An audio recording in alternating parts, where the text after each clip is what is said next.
Hello friends, ఈరోజు ఇంకొక task అయితే పెడతారు బిగ్ బాస్ భరణికి, శ్రీజాకి. ఇంకా భరణికి కొంచెం హ్యాండ్ ప్యాచర్ అయిపోయింది కదా. సో ఇక భరణి అయితే వేరే ఒకరిని సెలెక్ట్ చేసుకోవాలి హౌస్ నుండి. ఇక భరణి ఎవరిని సెలెక్ట్ చేస్తాడంటే దివ్యాని సెలెక్ట్ చేసుకుంటాడు. ఇంకా అందరు బాయ్సే అవుతున్నారు కానీ ఈసారి దివ్యాని అయితే సెలెక్ట్ చేసుకుంటాడు. దివ్య కూడా కాన్ఫిడెన్స్గా నేను ఆడతాను అనేసరికి దివ్యాని సెలెక్ట్ చేసుకుంటారు.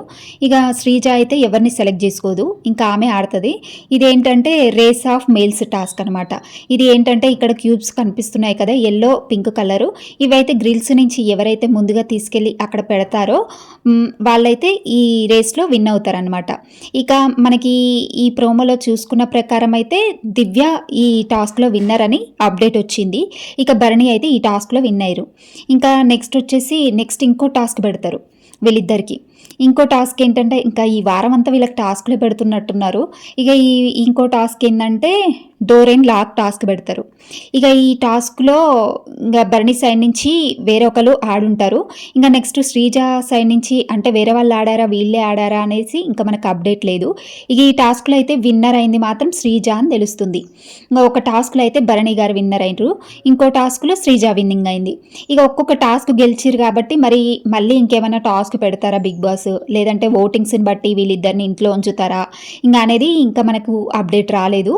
ఇక ఓటింగ్స్ చూసుకుంటే వీళ్ళిద్దరికీ ఇంకా శ్రీజ రీఎంట్రీ అని చాలామంది ఆడియన్స్ కోరుకున్నారు. కానీ శ్రీజకి ఈసారి కూడా కొంచెం అన్యాయమే జరిగిందని చెప్పాలి.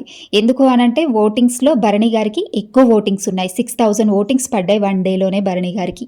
ఇంకా భరణి గారికి ప్లేస్ ఏంటంటే తనుజ ఓటింగ్స్, దివ్య, ఇమాన్యుల్, రాము వీళ్ళందరూ ఓటింగ్స్ భరణి గారికి పడ్డాయి. సో భరణి గారు అయితే 6000 ఓటింగ్స్తో ఉన్నారు. ఇక శ్రీజకు వచ్చేసి 5000 ఓటింగ్స్ పడ్డాయి. ఇక 1000 గ్యాప్ ఉంది వీళ్ళిద్దరికి. ఇక శ్రీజాకి అయితే జెన్యున్గానే ఓటింగ్స్ పడ్డాయి. ఇక పవన్ కళ్యాణ్ ఓటింగ్స్ కూడా శ్రీజాకి కొన్ని పడుతుండొచ్చు. ఇక జెన్యున్ ఓటింగ్స్ కాబట్టి శ్రీజాకి 5000 పడ్డాయి. కానీ ఇంకా ఓటింగ్స్ని చూసుకుంటే భరణి గారికి ఎక్కువ ఉన్నాయి కాబట్టి భరణి గారు హౌస్లో ఉండే ఛాన్సెస్ అయితే 99.9% అయితే ఉంది.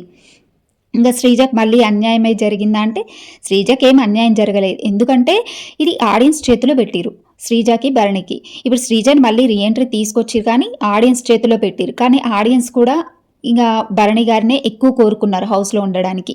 కాబట్టి ఇక భరణి గారికి ఎక్కువ ఓటింగ్స్ పడ్డందుకు మళ్ళీ శ్రీజని అయితే బయటికి పంపించేశారు అని అయితే అప్డేట్ వచ్చింది మనకి. ఇక ఈ ఓటింగ్స్ ప్రకారం భరణి గారు హౌస్లో ఉంటారు. ఇక మీరేమనుకుంటున్నారు? భరణి గారు రావడం ఓకే అనుకుంటున్నారా, లేదంటే శ్రీజ ఉండాలనుకుంటున్నారా? మీ సపోర్ట్ ఎవరికో కామెంట్ చేసి చెప్పండి.